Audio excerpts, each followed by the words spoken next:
Isa disebut Ahmad sebagai nabi.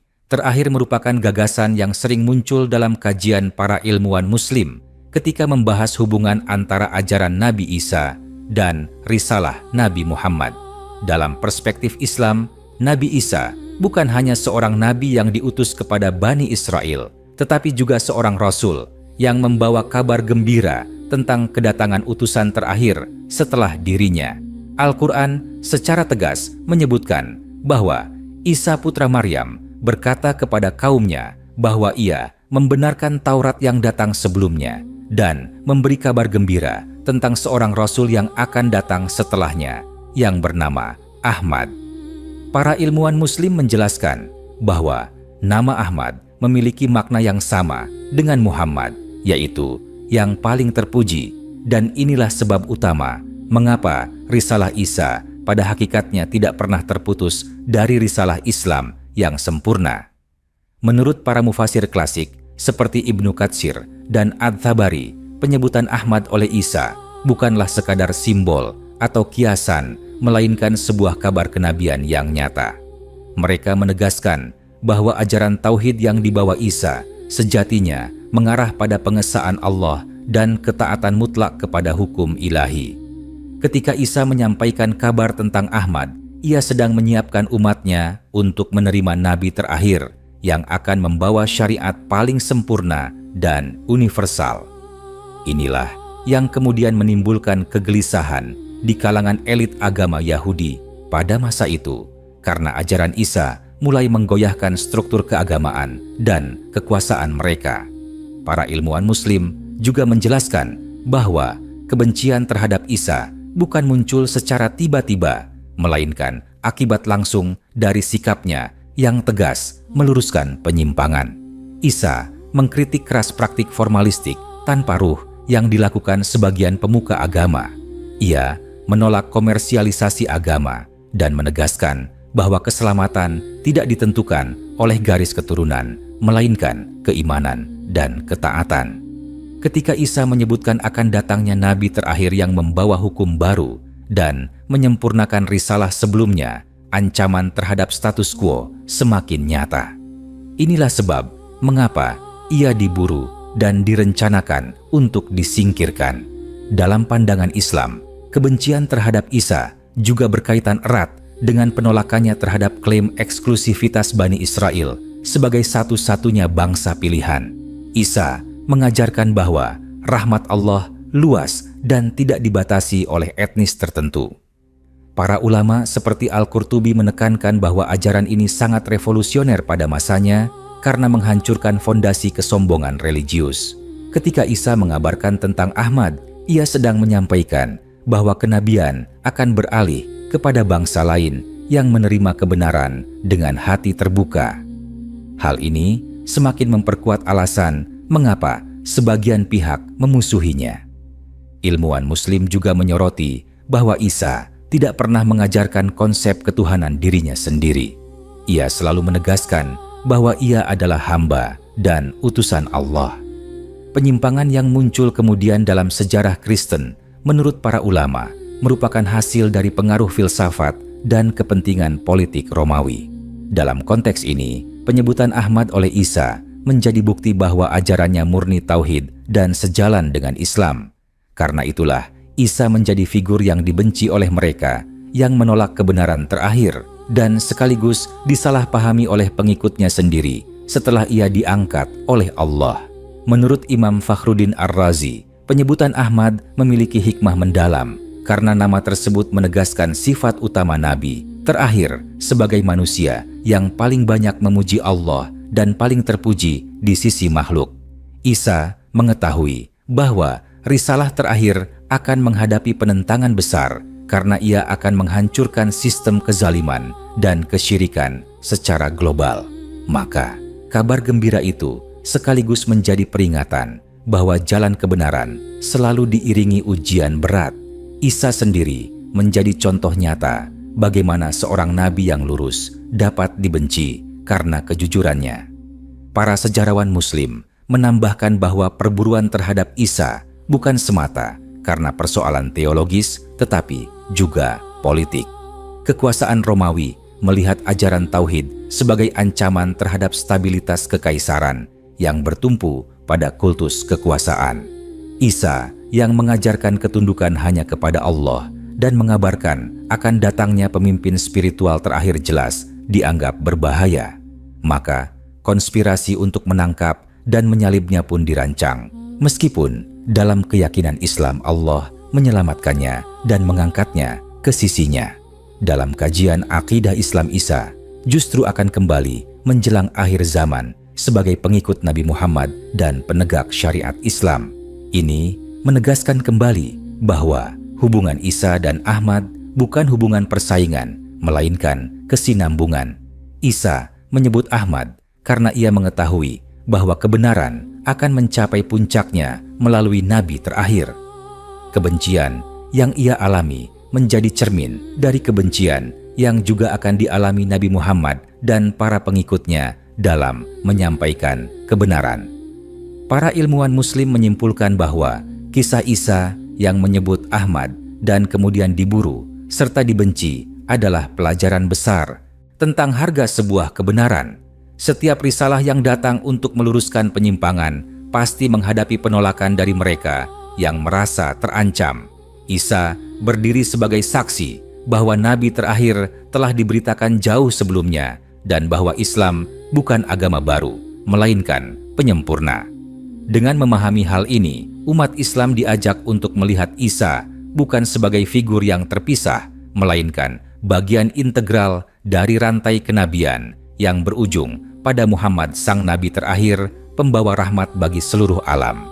Dalam penjelasan lanjutan, para ilmuwan Muslim menyoroti bahwa pesan Isa tentang kedatangan nabi terakhir bukan sekadar informasi masa depan, tetapi ujian kejujuran bagi umatnya. Barang siapa benar-benar mencintai kebenaran, maka ia akan mengikuti petunjuk meski datang dari arah yang tidak ia duga.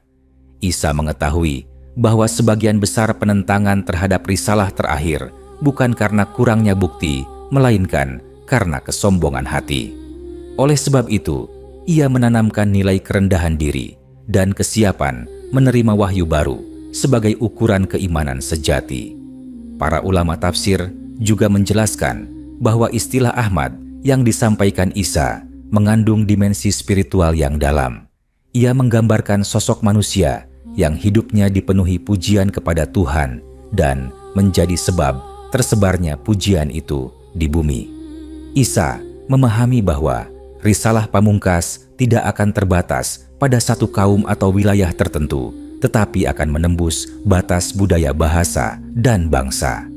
Inilah yang membuat pesan tersebut terasa mengancam bagi mereka yang menggenggam otoritas agama secara eksklusif dan menjadikannya alat kekuasaan. Dalam kajian sejarah Islam disebutkan bahwa penolakan terhadap Isa mencerminkan pola berulang dalam perjalanan kenabian. Setiap nabi yang datang membawa pembaruan selalu dituduh sebagai perusak tradisi, pengacau tatanan, dan pemecah belah umat. Isa tidak luput dari tuduhan itu, meskipun ia dikenal penuh kasih dan kelembutan. Ketika ia mengarahkan pandangan manusia kepada datangnya nabi terakhir yang akan membawa hukum yang lebih luas, penolakan pun berubah menjadi kebencian yang terorganisir. Sebagian ilmuwan Muslim seperti Syekh Muhammad Abu Zahra menekankan bahwa konflik seputar Isa tidak bisa dilepaskan dari ketakutan kehilangan otoritas moral. Ajaran Isa membuka ruang dialog antara wahyu dan akal sehat, serta menolak manipulasi teks suci demi kepentingan segelintir orang. Pesan tentang Ahmad memperjelas bahwa wahyu tidak berhenti pada satu generasi tertentu. Maka, kebencian itu sesungguhnya adalah reaksi terhadap runtuhnya monopoli kebenaran yang dibangun oleh elit agama. Dari sudut pandang akhlak Islam, Isa digambarkan sebagai teladan kesabaran dalam menghadapi permusuhan. Ia tidak membalas kebencian dengan kekerasan, tetapi dengan keteguhan prinsip. Sikap ini menurut para ulama merupakan isyarat tentang karakter nabi terakhir yang juga akan menghadapi penolakan luas, namun tetap mengedepankan rahmat dan keadilan. Dengan demikian, penyebutan Ahmad bukan hanya nubuat, tetapi juga penegasan kesinambungan akhlak para nabi. Dalam literatur akidah Islam, kebencian terhadap Isa juga dipahami sebagai akibat dari benturan antara wahyu dan hawa nafsu. Isa mengajak manusia kembali kepada kemurnian ibadah dan meninggalkan ritual kosong yang kehilangan makna. Ketika ia menyampaikan bahwa akan datang seorang rasul yang menyempurnakan ajaran tauhid penolakan, semakin keras karena seruan itu menuntut perubahan total cara hidup. Bagi banyak orang, perubahan seperti itu terasa lebih menakutkan daripada kesesatan yang sudah terbiasa. Para pemikir Muslim kontemporer menambahkan bahwa kisah ini relevan hingga hari ini. Pesan Isa tentang Nabi terakhir mengajarkan bahwa kebenaran tidak boleh dibatasi oleh sentimen sejarah atau identitas kelompok. Kebencian yang muncul pada masa lalu menjadi cermin bagi umat manusia agar tidak mengulangi kesalahan yang sama ketika berhadapan dengan kebenaran yang jelas. Isa diburu karena ia jujur dan lurus, sementara Ahmad kelak akan ditentang karena membawa cahaya yang lebih terang. Akhirnya, para ilmuwan Muslim menegaskan bahwa hubungan Isa dan Ahmad adalah hubungan persaksian dan pembenaran.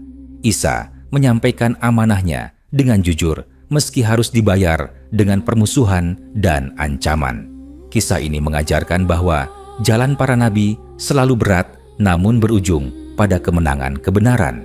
Dengan memahami lanjutan makna ini, umat Islam diajak untuk meneladani keteguhan Isa dan kesiapan menerima kebenaran sebagaimana yang ia ajarkan sejak awal.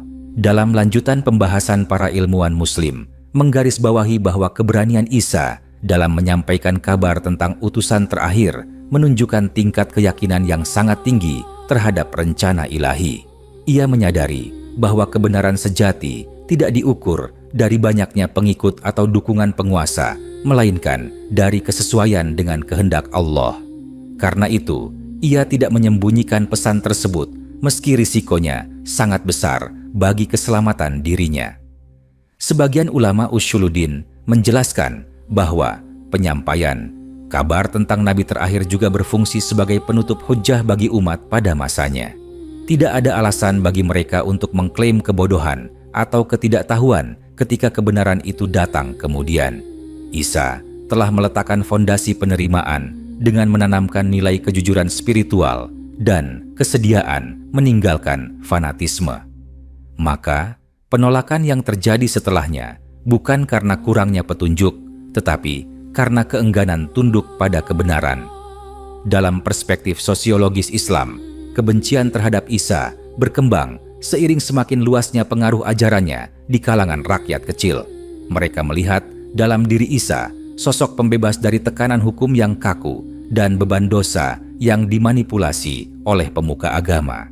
Ketika ia mengarahkan harapan itu kepada kedatangan Nabi terakhir, ancaman terhadap struktur sosial lama menjadi semakin nyata. Kebencian pun berubah menjadi upaya sistematis untuk membungkam suara kenabian.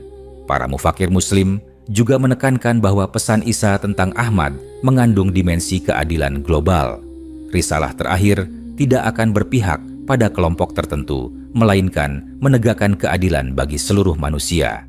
Hal ini sangat bertentangan dengan kepentingan politik yang bergantung pada diskriminasi dan hierarki palsu. Maka wajar jika pesan tersebut memicu permusuhan dari berbagai arah karena ia menantang fondasi ketidakadilan yang telah mengakar lama.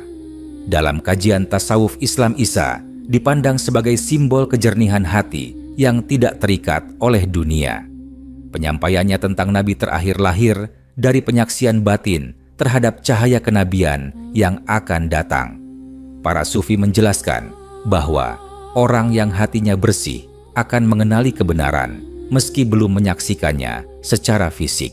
Isa termasuk golongan ini, sehingga ucapannya bukan dugaan, melainkan kesaksian spiritual. Sejumlah ulama tarikh Islam menambahkan bahwa upaya menghapus pengaruh Isa tidak pernah benar-benar berhasil, meskipun ia disakiti dan dibenci, ajarannya terus hidup dan bahkan menjadi jalan bagi banyak orang untuk mengenal Islam kelak.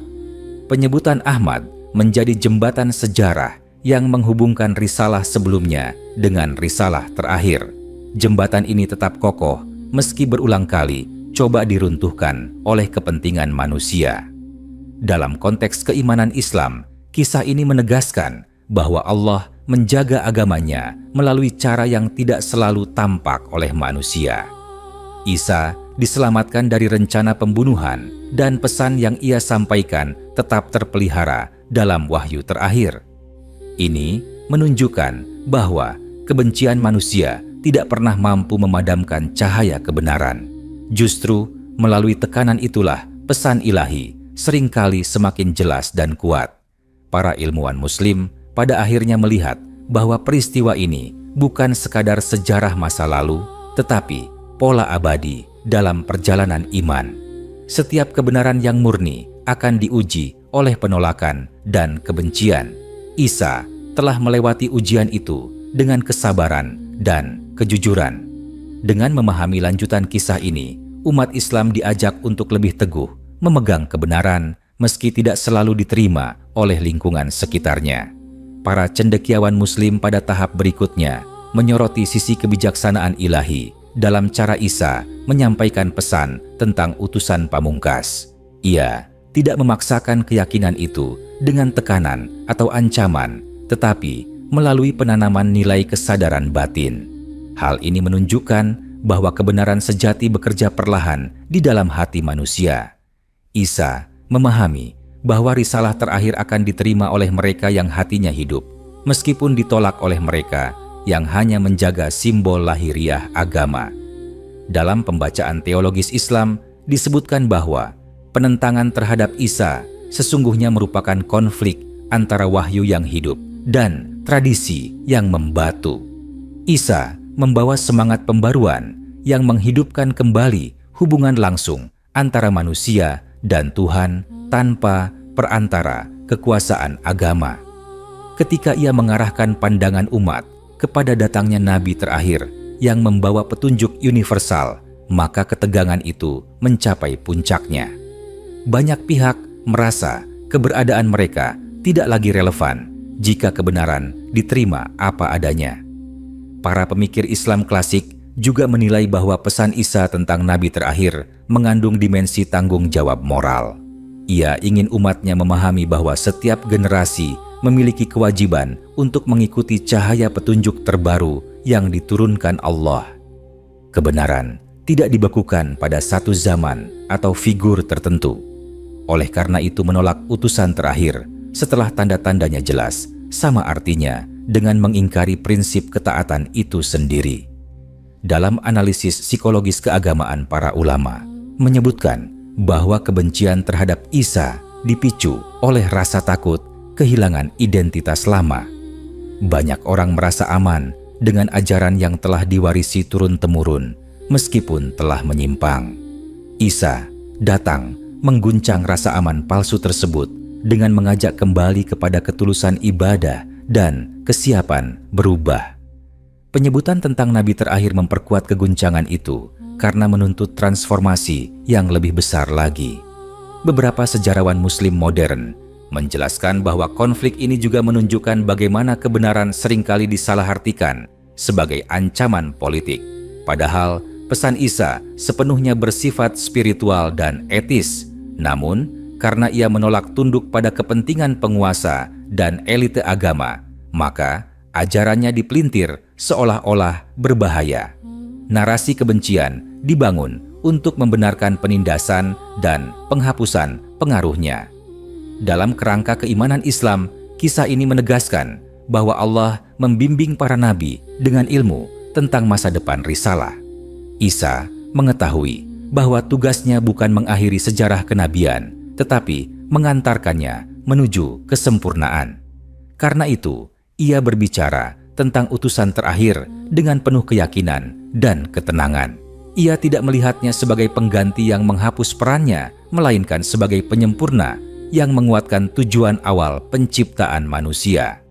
Para ulama akidah juga menekankan bahwa kebencian yang diarahkan kepada Isa menjadi bukti bahwa kebenaran tidak pernah bergantung pada penerimaan mayoritas. Justru, seringkali ia dikenali melalui penolakan keras dari mereka yang hatinya tertutup. Isa tetap teguh meski dicela dan diancam. Keteguhan ini menjadi warisan spiritual yang kelak tampak jelas pada perjalanan Nabi terakhir dalam menghadapi penentangan serupa. Pada akhirnya, para ilmuwan Muslim memandang keseluruhan kisah ini sebagai pelajaran tentang kesetiaan kepada amanah ilahi. Isa menjalankan tugasnya hingga akhir tanpa mengurangi satupun pesan yang diperintahkan kepadanya.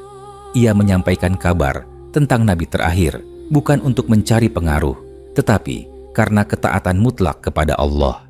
Dari sini, umat Islam diajak memahami bahwa kebenaran harus disampaikan dengan jujur meski berisiko, dan bahwa cahaya petunjuk akan terus berlanjut hingga mencapai tujuan akhirnya.